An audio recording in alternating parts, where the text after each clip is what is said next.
Nyidendi manotere nyangi mar jok mamine kaunti ma Elgeyo Marakwet osundo sirikal mar medo rito kendo keto gi wach tieko wach nyangi ma giwacho no osehinyo ngimagi.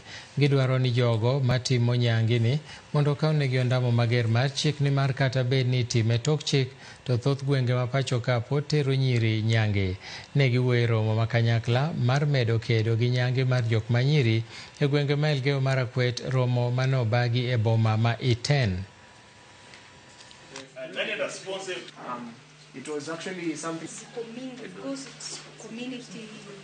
Girls must be free from female genital mutilation. In Kenya, we are talking about 15%. But then going down to communities, FGM rises, where we have as high as 94% within the Somali communities. My message as a survivor of FGM, who has been in this campaign for quite some time and has been championing for the rights of women and girls, I urge the Marakwet community to end FGM.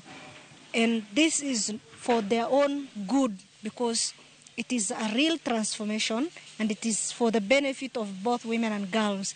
And I'm saying komesha FGM sasa. Haikuwa ni experience mzuri, imekuwa effects ya FGM imenifuata kutokana na ule wakati nikiwa mdogo, kwa ile uchungu ambao nilipitia, na baada ya hapo kuna ile psychological na mental challenge yenye unapitia all through kwa maisha yako wakati umepitia FGM.